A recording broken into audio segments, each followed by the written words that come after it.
Estamos no Evangelho segundo São João, nós vamos ler a palavra de Deus no Evangelho segundo São João, capítulo 1. Começo a ler o verso de número 1. No princípio era o Verbo, e o Verbo estava com Deus, e o Verbo era Deus. Ele estava no princípio com Deus. Todas as coisas foram feitas por Ele, e sem Ele nada do que foi feito se fez. E no versículo 14, o Verbo se fez carne e habitou entre nós, e vimos a sua glória, como a glória do unigênito, vindo do Pai, cheio de graça e de verdade. O Verbo se fez carne. Deus se fez carne. Se fez um de nós, habitou entre nós, e vimos a sua glória como a glória do unigênito de Deus. Vamos orar? Deus nosso Pai, pedimos-te a tua palavra viva para nos transformar.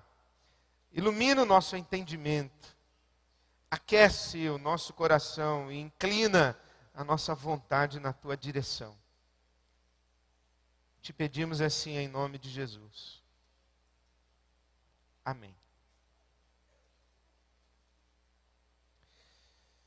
Mais sinal do reino, a nossa visão é que a igreja de Jesus, você, eu, cada um de nós como comunidade, nós somos sinais do reino.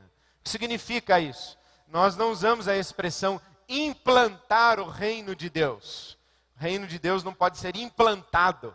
O reino de Deus pode ser apenas sinalizado. Ele pode dar os seus sinais, ele não pode se concretizar, se realizar. Ele não cabe dentro da história. Por isso que Jesus disse, o meu reino não é deste mundo. Mas o mesmo Jesus que disse, o meu reino não é deste mundo, ele disse também que o meu reino está entre vocês, o meu reino está presente na história. É por isso que o reino de Deus há de ser consumado na eternidade, mas ele dá os seus sinais na história. E quais são os sinais do reino de Deus? São muitos os sinais do reino de Deus, e nestes 2 meses, de novembro e dezembro da nossa campanha de Natal, nós sublinhamos alguns sinais, e estamos acreditando que é sempre tempo de manifestar os sinais do reino. O reino continua dando os seus sinais, e precisamos de mais sinais do reino. Por isso convidamos você a mais sinal do reino. E um dos sinais é a humanidade, mais humanidade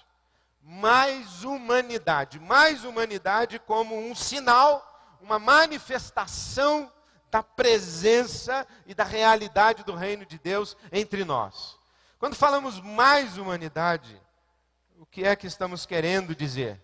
Mais humanidade significa, por exemplo, menos máquinas, mais afetividade. Menos máquinas, mais sensibilidade. Menos máquinas, mais simpatia. Menos máquinas, mais empatia.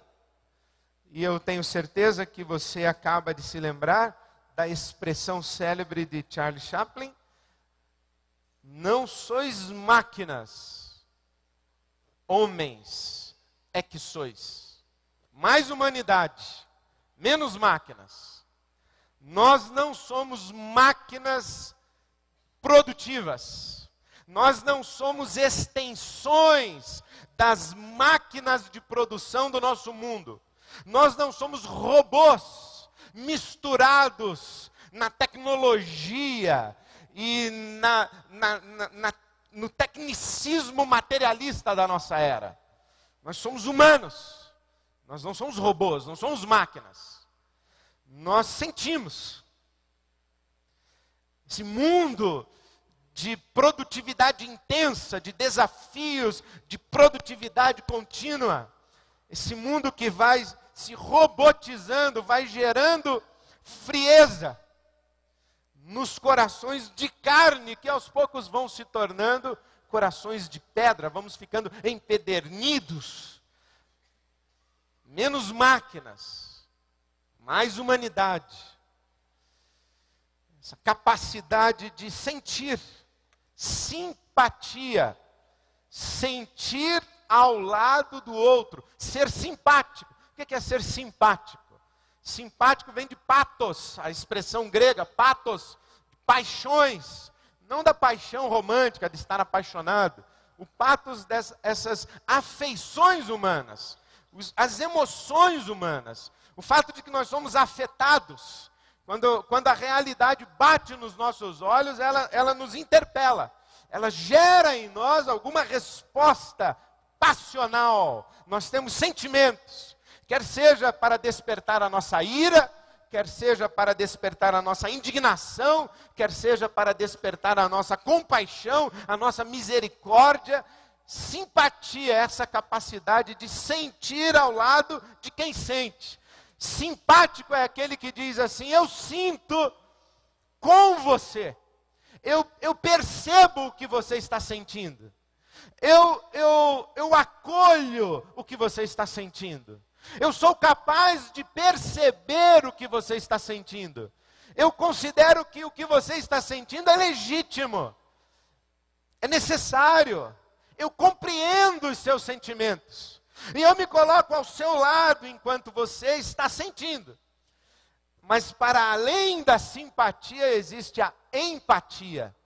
Quando eu sinto o que você sente. Não é apenas que eu sinto ao seu lado. Eu sinto o que você sente. A sua lágrima é minha lágrima. A sua alegria é a minha alegria. E num tempo de conflitos, de violência, de competição, um tempo em que nós vamos lutando uns contra os outros pela sobrevivência, nós corremos o sério risco de nos deixarmos endurecer no coração e nos tornarmos essas máquinas incapazes da simpatia e da empatia. Nós nos tornamos robôs. E na verdade, o não sentir nem com o outro, e muito menos sentir a dor do outro, é quase que um mecanismo de defesa.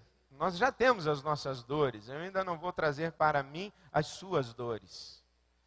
Eu já tenho as minhas feridas, eu ainda vou acolher as suas feridas. E eu já tenho as minhas frustrações, eu vou acolher o seu sucesso. E convenhamos que no mundo em que nós vivemos, é mais fácil a gente sofrer com quem sofre do que celebrar com quem tem uma vitória. É mais fácil a gente se solidarizar na dor do outro do que no sucesso do outro. O sucesso do outro é mais provável que desperte a nossa inveja, a nossa cobiça, a nossa murmuração, a nossa crítica. Por que ele, por que ela e não eu? Acontece com todo mundo, menos comigo. Eu também mereço, eu também sou filho de Deus. E quando alguém vem contar para a gente uma coisa boa, a gente faz aquela cara, aquele sorriso amarelo. Ah, Deus te abençoe, que legal. Mas é mais fácil a simpatia e a empatia na desgraça e na tragédia. E nós vamos nos defendendo dos sentimentos até o ponto em que a gente chega a essa situação de incapacidade de afetos. A incapacidade dos afetos. Então, quando nós dizemos mais humanidade, nós estamos dizendo menos máquinas, mais afetividade, mais sensibilidade. Alguém já disse que na era do high-tech nós precisamos de high-touch. Nesse tempo de muita tecnologia e de densidade tecnológica, nós precisamos de densidade de toque, de pele, contato físico, pessoal, abraço, beijo, carinho. Máquina não acaricia, máquina não chora. E a gente vai se acostumando tanto a uma relação com uma máquina que de repente a máquina inclusive se torna mediadora das nossas relações. E aí entre mim e você tem o meu iPhone, tem o meu BlackBerry, tem o meu computador.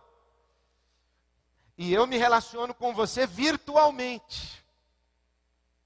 Então, nesse tempo de mídias sociais e de exagero de contatos que nós já chamamos de virtuais, falar assim, olha, mais humanidade, significa também falar e afirmar menos virtualidade e mais verdade, mais realidade. Por quê? Porque o ambiente virtual é um ambiente propício para a falsidade e para a superficialidade. No ambiente virtual, no mercado dos afetos virtuais, eu construo de mim uma imagem agradável. Eu construo uma personagem.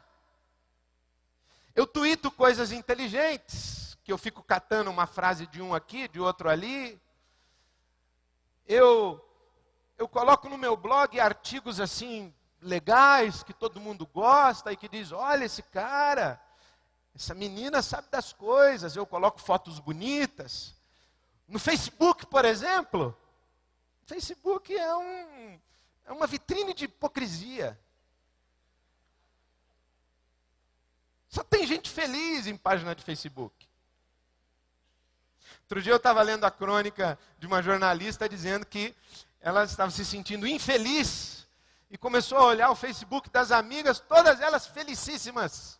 Famílias maravilhosas, casamentos no auge da paixão, filhos extraordinários, todo mundo sendo aprovado no vestibular, sendo promovido no trabalho, as férias dos sonhos, a viagem inesquecível.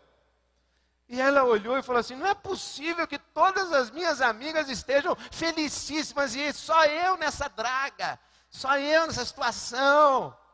Aí então o que ela fez? Ela foi olhar o seu próprio Facebook e percebeu que ela também era uma mulher muito feliz. No Facebook. Porque em tempos de relações virtuais a gente constrói personagens. E vende a nossa própria personagem falsa nesse mundo virtual e competindo nesse mercado de afetos, a gente tenta se fazer interessante, desejável, quem sabe até invejado ou invejada. Mas bem pode ser o contrário, que no ambiente virtual eu fale as minhas verdades mesmo, não é fake não, eu falo das minhas angústias, falo das minhas dores, falo das minhas frustrações, das minhas culpas, eu falo da minha solidão, eu falo da minha baixa autoestima, eu falo dos meus ódios, eu falo das minhas traições, eu falo das minhas ambições mesquinhas, eu falo com um camarada que mora lá em Amsterdã, com outro que é meu amigo e mora no Japão, na Alemanha, mas eu não falo com meu amigo aqui, olho no olho. Não falo. As minhas verdades mesmo eu falo no ambiente virtual. Onde ninguém vê os meus olhos.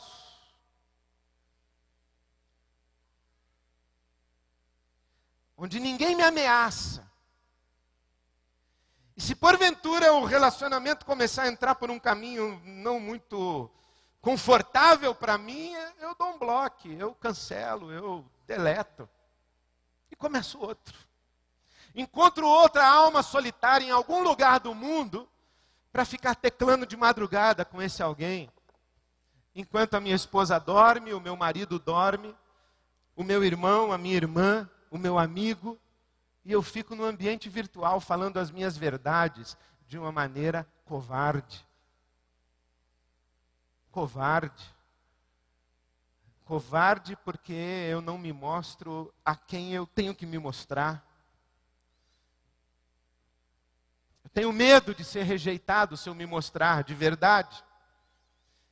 E se eu tenho medo de ser rejeitado se eu me mostrar de verdade, as relações de amor que eu construo não são relações de amor de verdade.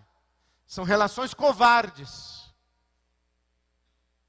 Porque no fundo eu projeto nos outros a minha capacidade de amar.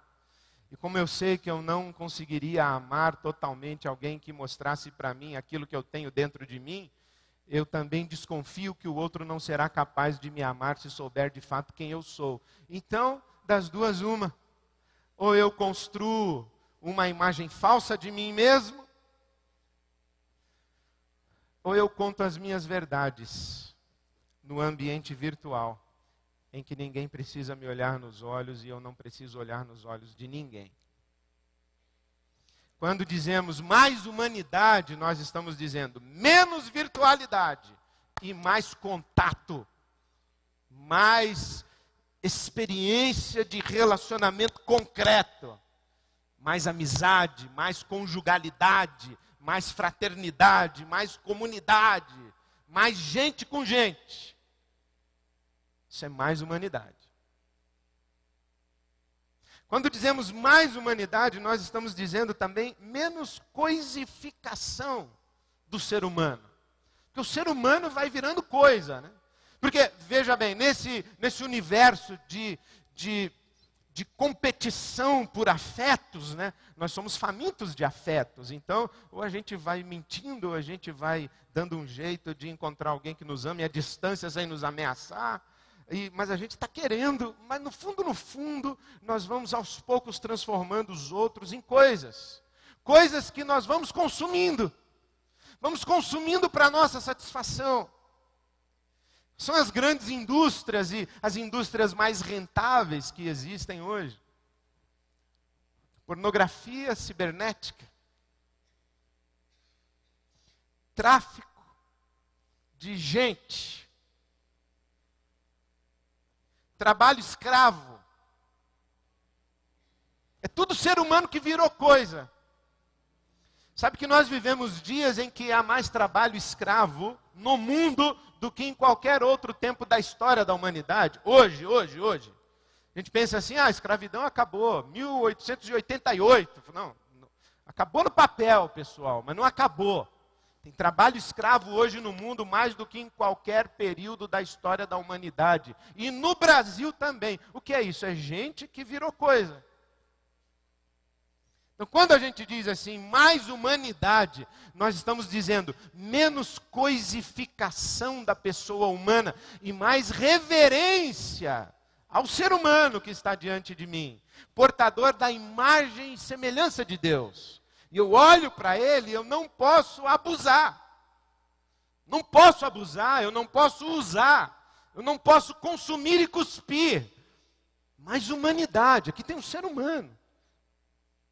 Que tem um ser humano criado à imagem e semelhança de Deus, que tem a eternidade no seu coração. Nós não podemos tratar como coisa.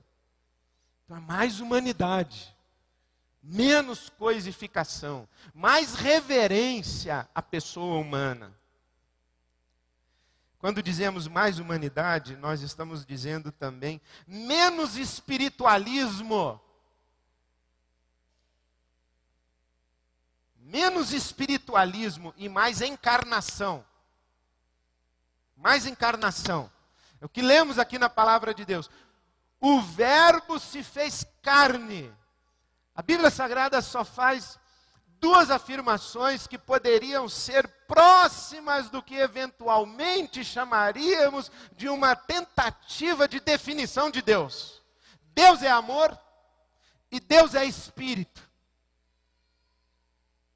Mas a Bíblia Sagrada faz essa afirmação categórica, que o Deus que é espírito se fez carne e habitou entre nós. Carne, corpo, sangue, osso, músculo, pele, vísceras, carne. Deus fez carne. E santificou, sacralizou, dignificou e levou a um patamar extraordinário a carne, o corpo, o concreto. Nós não somos platônicos, nós cristãos não somos platônicos, que acreditamos assim que quando o nosso espírito se desprender do corpo, então nós chegaremos à plenitude. Não, o Verbo se fez carne, pessoal. Menos espiritualismo, menos esse papo de almas gêmeas. Almas gêmeas. Um casamento de almas gêmeas, como é que é isso? Casamento tem que ter, entendeu, né? Tem que ter almas. As pessoas, domingo, o pastor fez o apelo, 8 almas entregaram a vida a Jesus. Como foi? As almas assim vieram. Foi uma celebração fantasmagórica, né? As almas. Não tem alma, pessoal. Somos seres humanos. Nós falamos assim de pessoas que são espirituais, como se elas não se ocupassem das coisas materiais, concretas da vida. Mas nós cristãos falamos de uma espiritualidade encarnada. O Verbo se fez carne. E se a nossa experiência espiritual, a nossa experiência com Deus e a nossa experiência de humanidade não tem a ver com as realidades concretas da vida, não nos serve, porque nós não somos anjos. Graças a Deus também não somos demônios, nós somos seres humanos. Então nós temos corpo. Nós estamos preocupados sim com comida, com bebida, com vestir. Nós estamos preocupados sim com um banho de cachoeira. Estamos preocupados sim, nós gostamos dessas coisas. Nós não queremos sentir frio. Nós queremos terra para plantar, nós queremos casa para morar. E a gente tem que se preocupar sim com o mar, com a camada de ozônio, tem que se preocupar com essas coisas. Por quê? Porque nós não vivemos na espiritosfera, nós vivemos no planeta Terra. Então a nossa experiência de espiritualidade e a nossa experiência de humanidade tem a ver com essas coisas aqui sim. Então quando falamos mais humanidade, é menos espiritualismo. E mais encarnação, mais dignidade para o corpo, mais dignidade para a vida concreta, mais sacralidade de uma fruta madura, de uma manga rosa. Isso é ser espiritual. Isso é ser espiritual. Sentir a brisa no rosto, desfrutar uma água gelada, uma cama quente, um banho quente depois de um dia de trabalho. Isso é espiritual. Agradecer a Deus o abrigo. Isso é espiritual. Comer o pão com alegria. Isso é espiritual. Isso é espiritual. E olhar para quem não tem o abrigo, não tem o banho quente, não tem o pão sobre a mesa e falar: mais humanidade para você, companheiro. Mais humanidade para você, meu amigo, minha amiga, meu irmão, minha irmã. Mais humanidade para você, parceiro. Mais dignidade da sua vida concreta. Menos espiritualismo. Mas quando falamos mais humanidade, nós também estamos falando menos bestialidade. Porque às vezes a gente vem tanto para a terra, e que acaba com a barriga no pó. Que nem a serpente, arrastando a barriga na terra. A gente perde completamente a noção de tanto afirmar a necessidade do pão, a gente perde a noção de que nem só de pão vive o homem. Então não podemos também dar caráter absoluto às nossas necessidades concretas. Elas são legítimas, mas elas não são últimas. Elas são legítimas, mas elas não são definidoras da nossa identidade. Por isso é que nós sabemos que um ser humano é muito mais do que a roupa que ele veste, do que a casa que ele mora e do que o que está sobre a sua mesa numa refeição. Ele é também tudo isso, mas ele é muito mais do que isso. E se nós reduzirmos a humanidade às dimensões do corpo e da carne, dos apetites do corpo, nós vamos acabar nos tornando bichos. Como diz no Gênesis capítulo 3, nós vamos ficar serpentizados. E como é que anda uma serpente? A serpente anda arrastando a barriga na terra, no chão. Ela é pó com pó, matéria pura. Não é à toa que tem gente que diz aí que amor é nada mais, nada menos que uma reação química. Não, amor não é reação química. Amor implica reação química. Mas também pinta um clima, né? Então tem o clima, tem a química, tem a sublimidade. Então mais humanidade também é menos bestialidade. E sabe o que eu diria? É mais santidade. É mais santidade. Por quê? Porque isso aqui que eu vou falar agora é muito, muito, muito, muito, muito importante. A Bíblia fala de dois seres humanos. Um ser humano chama-se Adão. Outro ser humano chama-se Jesus, o Cristo. Adão, do pó, o terroso. Adão significa literalmente isso. Adão, aquele que foi feito da terra, o terroso. Mas tem o Cristo. Adão é o ser humano inacabado. Obra incompleta de Deus. Deus não olharia para Adão e diria assim: aqui está o ser humano em seu estado final. Não. Deus olha para Jesus ressuscitado e diz: aqui está o ser humano em seu estado final. Venceu a morte. Aqui está o ser humano em seu estado final. Quando é que Adão seria a obra completa e acabada de Deus? Quando Adão comesse da árvore da vida. Essa é a simbologia da Bíblia Sagrada. Quando Adão come da árvore da vida, ele se torna um ser humano pronto, completo, acabado. Produto final da ação criativa de Deus. Mas Adão não comeu da árvore da vida. Por isso que você lê a Bíblia Sagrada e diz que lá no Gênesis será dado de comer da árvore da vida. Isso é a simbologia da Bíblia Sagrada. E por isso que a Bíblia Sagrada está dizendo para nós que nós estamos sendo transformados por Deus à imagem e semelhança de Jesus Cristo e não de Adão. Por isso que a Bíblia Sagrada fala para nós que Jesus é o último Adão e é o segundo homem. E nós somos transformados à imagem desse segundo homem. O Cristo ressurreto. E então, o que significa ser o Cristo? Em que ele é diferente de Adão? Ele não tem pecado.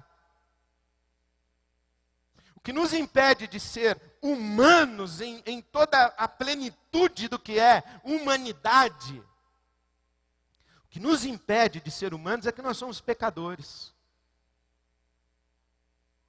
Jesus não tinha pecado. Então, quando nós falamos assim, mais humanidade, nós estamos falando menos bestialidade, e mais santidade, mais pureza, mais entrega da vida a Deus, mais combate ao pecado, que nos desumaniza. E pecado, você sabe, né? Não é quebra de regra moral. Pecado é qualquer ação que faz do ser humano menos do que um ser humano deve ser, como um ser criado à imagem e semelhança de Deus. Tudo aquilo que diminui um ser humano é pecado. Isso tem que ter na sua cabeça. Tudo aquilo que me faz mais humano é o caminho de Deus. Tudo aquilo que me faz menos humano não é o caminho de Deus. Tudo aquilo que eu faço na sua direção, que eleva você à sua condição humana, a imagem e semelhança de Deus, a imagem do Cristo, quando eu faço aflorar o Cristo em você, esse é o caminho de Deus. Tudo aquilo que eu faço na sua direção, que diminui a expressão do Cristo na sua vida, é pecado, não é o caminho de Deus.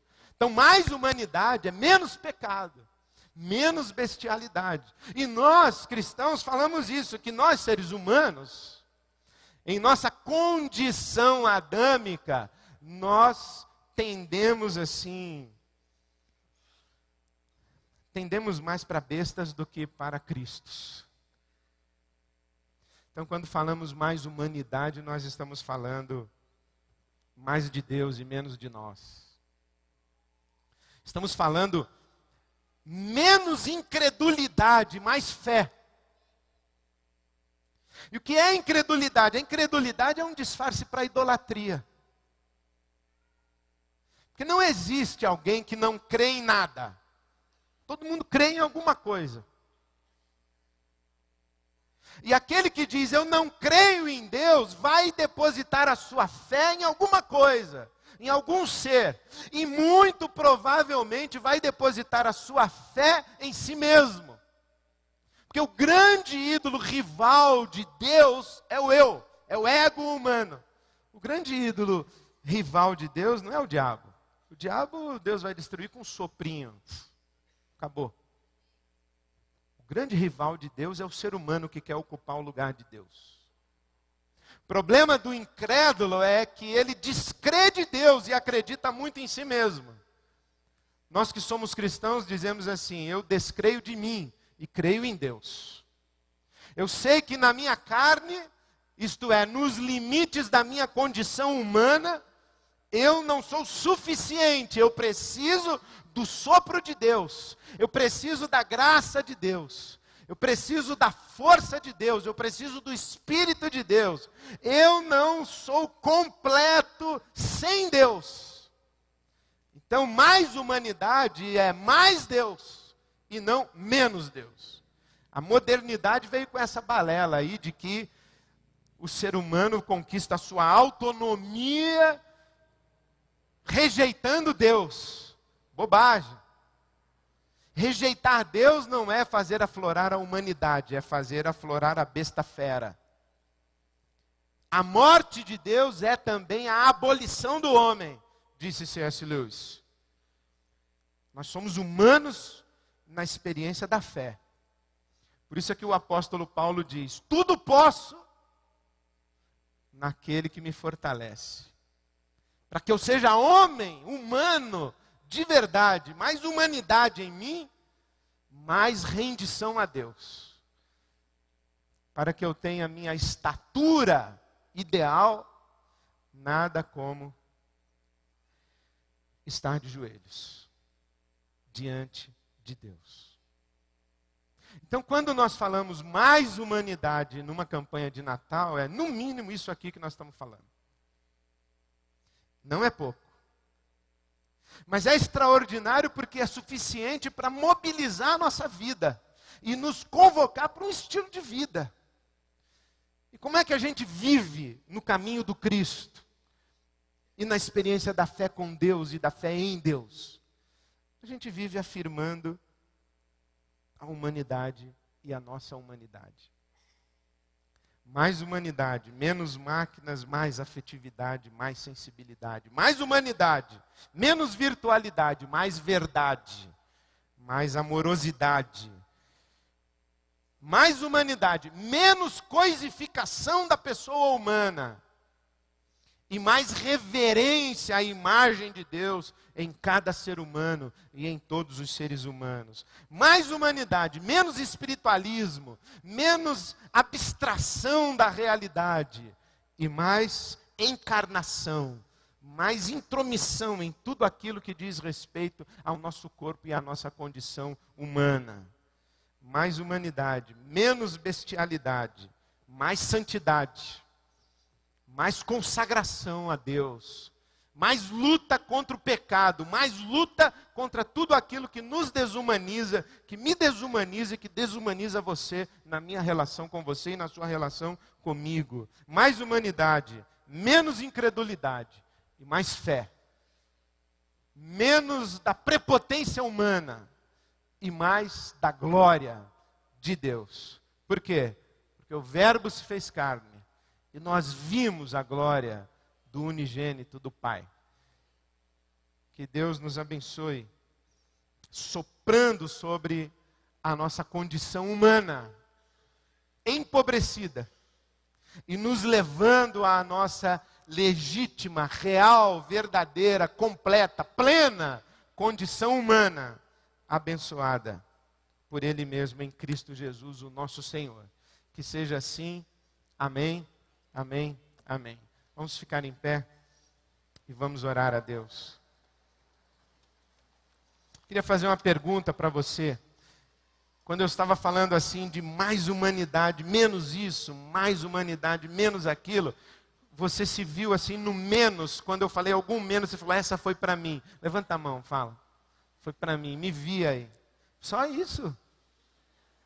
Vocês estão mentindo, hein? Me vejo muito aqui quando eu falo. Muito difícil falar. Eu vejo muito a minha desumanidade. Eu vejo muito as minhas tendências e os meus pendores para bestialidade. Eu vejo muito as minhas tendências e os meus pendores para coisificar pessoas, relações. Me vejo muito aqui. Que Deus tenha misericórdia de mim, de você, de todos nós. Deus nosso Pai, muito obrigado pela Tua bênção que está sobre nós. E muito obrigado por esse santo, maravilhoso, extraordinário chamamento, essa convocação do Senhor para nós nos tornarmos humanos, em plenitude, semelhantes a Jesus Cristo, Teu Filho. Muito obrigado, Pai, por essa obra que o Teu Espírito Santo começou em nós. E nós pedimos que, pelo Teu Espírito, ela seja consumada em nós, até que sejamos iguais ao Teu Filho Jesus. Para a Tua glória, Pai, para a Tua glória nós oramos. Amém.